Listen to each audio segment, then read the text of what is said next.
Unified 911, anong matutulong namin sa'yo? Anya ti may tulong miken ka po. Anong may tatabang ko sa imo? Unsay akong ikatabang nimo? Ngini makadabang na misal ka no? Sa anumang wika o dialekto, may tulong na darating sa iyo.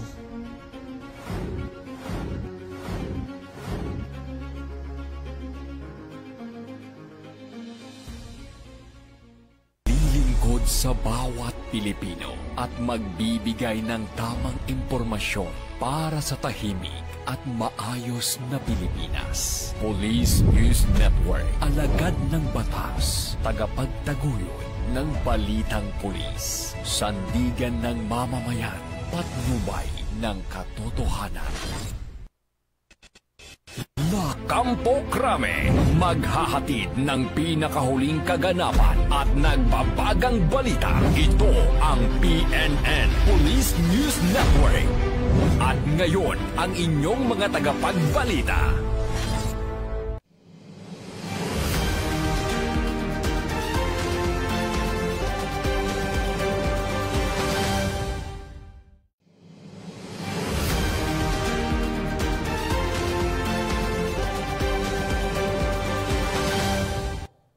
Magandang araw, bagong Pilipinas. Ako ang inyong alagad ng batas, tagataguyod ng Balitang Pulis. Police Captain Sherry Vicente, maghahatid sa inyo ng tamang balita, kwento ng pulis at serbisyo para sa mamamayan. At ito ang PNP News Online. Ang pangunahing balita ng Police News Network, alagad ng batas, tagataguyod ng Balitang Pulis.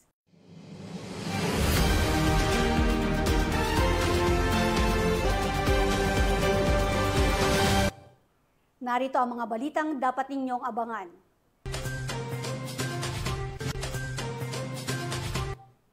Lalaki arestado ng PNP ACG sa pagbebenta ng financial account online.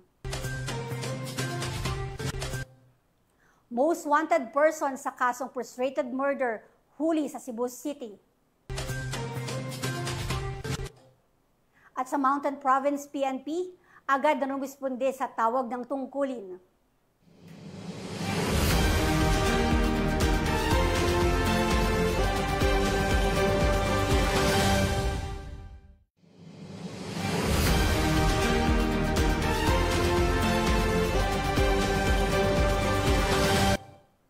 Narito ang mga balitang hatid ng PNN correspondents mula sa iba't ibang panig ng bansa.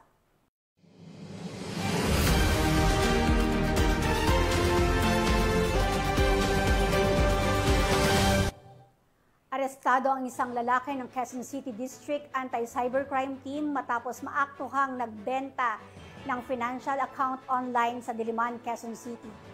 Magbabalita dyan si Patrolwoman Mary Grace Artezuela. Isang 26 anyos na lalaki ang arestado ng mga tauhan ng Quezon City District Anti-Cybercrime Team dahil sa aktong pagbebenta ng financial account sa halagang 1,500 piso. Nagkasundo ang suspect at ang biktima sa Diliman, Quezon City para sa isang pisikal na transaksyon. Matapos makumpirma na aktibo ang ibinebentang financial account, ay agad itong inaresto ng mga otoridad sa isinagawang entrapment operation. Nasasangkot ngayon ang suspect sa paglabag sa Anti-Financial Account Scamming Act o AFASA na may kaugnayan sa Cybercrime Prevention Act.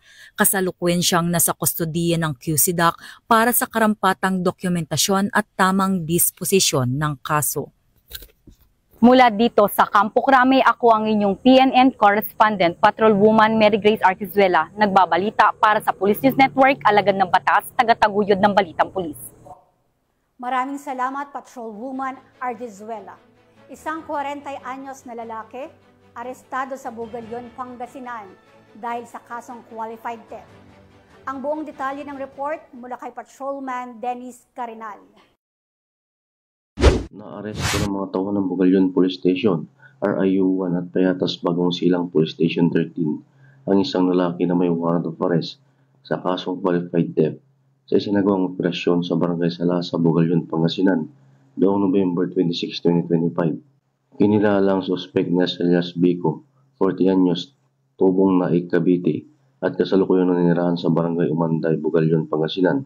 Ang pag-aresto ay base sa no bail warrant na inisyu ng Regional Trial Court Branch 306, Quezon City. Isinagawa ang operasyon sa ilalim ng pamumuno ni Police Captain Chris Ison Soriano, kung saan maayos at mapayapang naiserbang warrant. Ipinabatid sa akusado ang kanyang mga karapatan, kabilang anti-torture warning law, at ang buong proseso ay tinala gamit ang dalawang recording device. Matapos ang pag-aresto, dinala si Biko sa Ritchie Bugalyon para sa medical na eksaminasyon bago ito over sa Payatas Bagong Silang Police Station 13, QCPD, para sa tamang disposisyon. Mula dito sa Picadillo, Ilocos Region, ako po ang inyong Police News Network Correspondent, Patrolman Dennis Carinal, alagad ng batas, tagataguyod ng Balitang Pulis. Maraming salamat, Patrolman Carinal. Member ng Saturnino Criminal Group, arestado sa bypass operation sa San Jose del Monte, Bulacan. Baril at droga nasamsam. Yan ang tinutukan ni Patrolwoman Pearl Crystalline Javier. Ito ang hinihila ng miyembro ng Saturnino Criminal Group sa ikinasang buy-bust operasyon ng San Jose del Monte City Police Station sa Barangay Tungkong Mangga, San Jose del Monte, Bulacan. Kinilala ni Police Lieutenant Colonel Rayson M. Bagain, hepe ng naturang istasyon, ang nadakip na suspect na si alias Potpot, 31 anyos, matapos umanong magbenta ng isang sachet ng hininalang shabu sa mga operatiba. Kabilang din ang suspect sa target list ng Coplan Bilog at kilalang miyembro ng nabanggit na grupong kriminal. Nasamsam sa suspect ang isang improvised shotgun na may isang live ammunition at 4 pang sachet ng hininalang shabu na tinatayang nasa 27,200 ang halaga batay sa standard price ng PNP.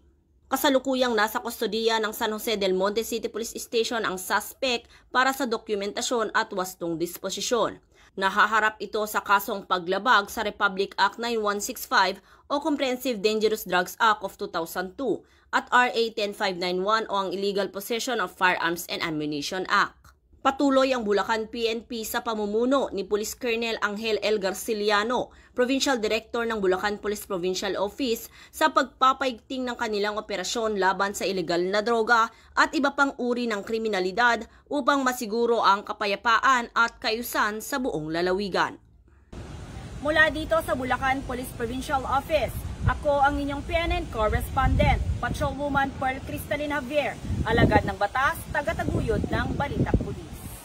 Maraming salamat, Patrolwoman Javier. Naaresto ng mga otoridad ang nakatalang top 10 most wanted person ng Central Visayas sa kasong frustrated murder sa Cebu City. Yan ang kabuuan ng balita mula kay Patrolwoman Flora May Azares. Hawak ng mga otoridad ang top 10 most wanted person, regional level, na may kasong frustrated murder matapos itong maresto ng mga kapulisan ng Cebu City sa sitio Anahaw, Barangay Buhisan, Cebu City noong ika-26 ng Nobyembre ng taong kasalukuyan. Kinilala ni Police Major Marvin B. Figarido, officer in charge ng Police Station 10 Cebu City Police Office, ang wanted na suspect na si Richard, 46 anyos, na residente ng sitio Anahaw, Barangay Buhisan, Cebu City.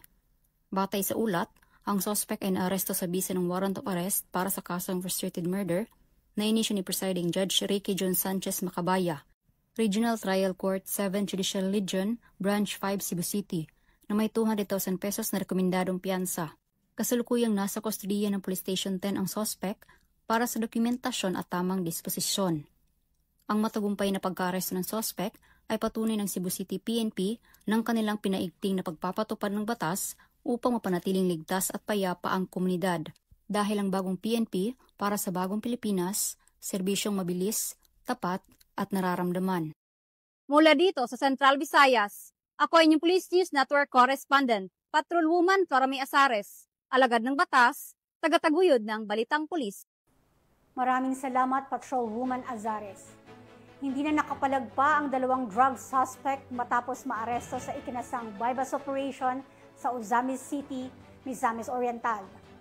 Patrolwoman Rina Celestine Sendrijas sa report.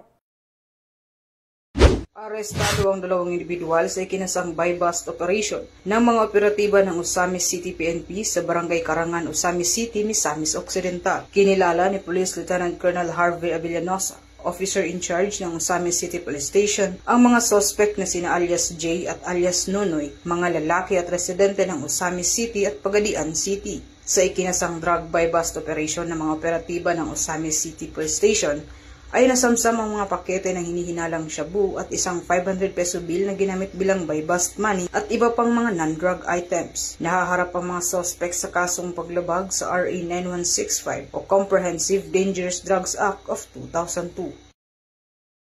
Mula dito sa Northern Mindanao, ako ang inyong Police News Network correspondent, Patrolwoman Rina Celestine Sandrihas, alagad ng batas, tagataguyod ng Balitang Pulis. Maraming salamat, Patrolwoman Sandrihas. Walang takas ang isang street-level individual matapos mahuli sa isinagawang buy-bust operation ng PNP sa Mandurriao, Iloilo City. Nakatutok dyan si Patrolwoman Riza Valencia. Naaresto ng Station Drug Enforcement Team ng Police Station 5 ang isang street-level individual sa ikinasang drug buy-bust operation sa Barangay Santa Rosa, Mandurriao, Iloilo City. Dito lang ika-26 ng Nobyembre taong kasalukuyan. Kinilala ang suspect na si alias Toto, 39 taong gulang at residente ng Barangay na Bitasan, La Paz. Nahuli itong nagbenta ng isang plastic sachet ng hinilalaang shabu kapalit ng 2,500 pesos marked money. Na-recover din mula sa kanyang 4 pang sachet ng hininalaang shabu at iba pang non-drug evidence na magsisilbing mahalagang ebidensya sa kaso. Ayon kay Police Captain Jobert Amado, hepe ng Police Station 5, umabot sa 2 linggo ang kanilang masusing surveillance bago na isagawa ang operasyon. Napag-alaman din na sa lapas ng galing ang supply ng droga na ibinibenta ng suspect at siya mismo ang nagdadala sa kanyang mga parokyano. Cover din mula sa kanyang 4 pang sachet ng hininalaang shabu at iba pang non-drug evidence na magsisilbing mahalagang ebidensya sa kaso. Ayon kay Police Captain Jobert Amado, hepe ng Police Station 5, umabot sa 2 linggo ang kanilang masusing surveillance bago na isagawa ang operasyon. Napag-alaman din na sa lapas ng galing ang supply ng droga na ibinibenta ng suspect at siya mismo ang nagdadala sa kanyang mga parokyano. Tinatayang 20 gramo ng hininalaang shabu ang nakumpiska na may market value na humigit kumulang 136,000 pesos. Nakakulong ng suspect at haharap sa kasong paglabag sa Republic Act 9165 o Comprehensive Dangerous Drugs Act of 2002. Layunin ng PNP na mapanatili ang kapayapaan at kaayusan sa bawat komunidad sa pamamagitan ng mas pinahigpit na kampanya kontra ilegal na droga. Sa bawat operasyon, hangad ng PNP na makapaghatid ng mas ligtas at mas maayos na pamayanan para sa lahat. Mula dito sa Western Visayas, ako yung Police News Network correspondent, Patrolwoman Riza Valencia, alagad ng batas, tagataguyod ng Balitang Pulis. Maraming salamat, Patrolwoman Valencia. Mabilis na rumisponde ang mga tauhan ng Mountain Province PNP matapos ma-stranded ang isang pasyente dulot ng landslide dahil sa tuloy-tuloy na pag-udlan sa Sadanga Mountain Province. Patrolman Rafin Jude Suwaya sa balita. Agad na rumisponde ang mga tauhan ng 2nd Mountain Province Provincial Mobile Force Company sa isang panawagan sa sitio Agadchang, Bitwagan sa Danga Mountain Province nito lamang ika-27 araw ng Nobyembre taong kasalukuyan. Dahil sa tuloy-tuloy na buhos ng ulan ay nagdulot ito ng landslide sa Sadanga Mountain Province to Cagayan via Tabuk, dahilan upang hindi makadaan ang mga sasakyan kung saan ang isang pasyenteng residente ay nangailangan ng tulong upang kaagad na madala sa pinakamalapit na ospital. Wala namang sinayang na oras ang mga kapulisan at tumungo agad sa lokasyon upang alalayan ang pasyente sa kabila ng malalaking batong nakatambad sa kalsada patungo sa ospital na ngayon ay naka-admit na. Lubos naman ang pasasalamat at paghanga ng mga kaanak ng pasyente sa ipinamalas na dedikasyon sa tungkulin, pagsisikap at mabilis na aksyon ng ating mga kapulisan. Mula dito sa Camp Dangwa, La Trinidad, Benguet, ako po ang inyong PNN correspondent Patrolman Rafin Jude Suwaya, alagad ng batas, tagataguyod ng Balitang Pulis. Maraming salamat, Patrolman Suwaya. At yan ang mga balitang nakalap ng ating PNN correspondents mula Luzon, Visayas at Mindanao. At bago tayo magtapos, nais naming batiin si Miss Sheen Suzanne Alba Lopez ng maligayang kaarawan mula sa Police News Network family. Happy birthday, Queen Sheen! At mga ka-PNN, 27 days na lang, Pasko na!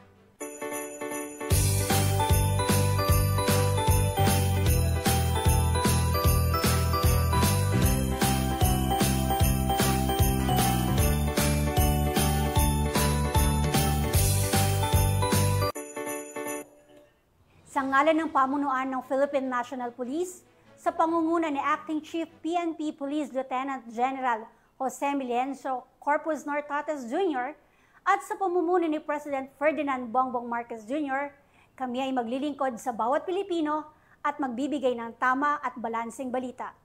Mula rito sa tanggapan ng tagapag-ugnay ng pambansang pulisya, kami ang inyong alagad ng batas, tagataguyod ng balitang pulis, Police Captain Cherry Vicente, maghahatid ng tamang balita, kwento ng pulis at serbisyo para sa mamamayan.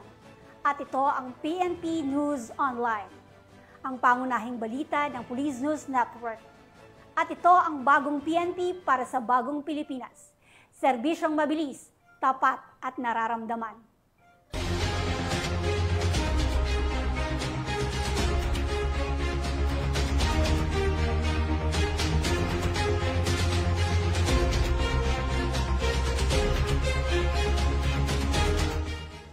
Police News Network, alagad ng batas, tagapagtaguyod ng balitang pulis.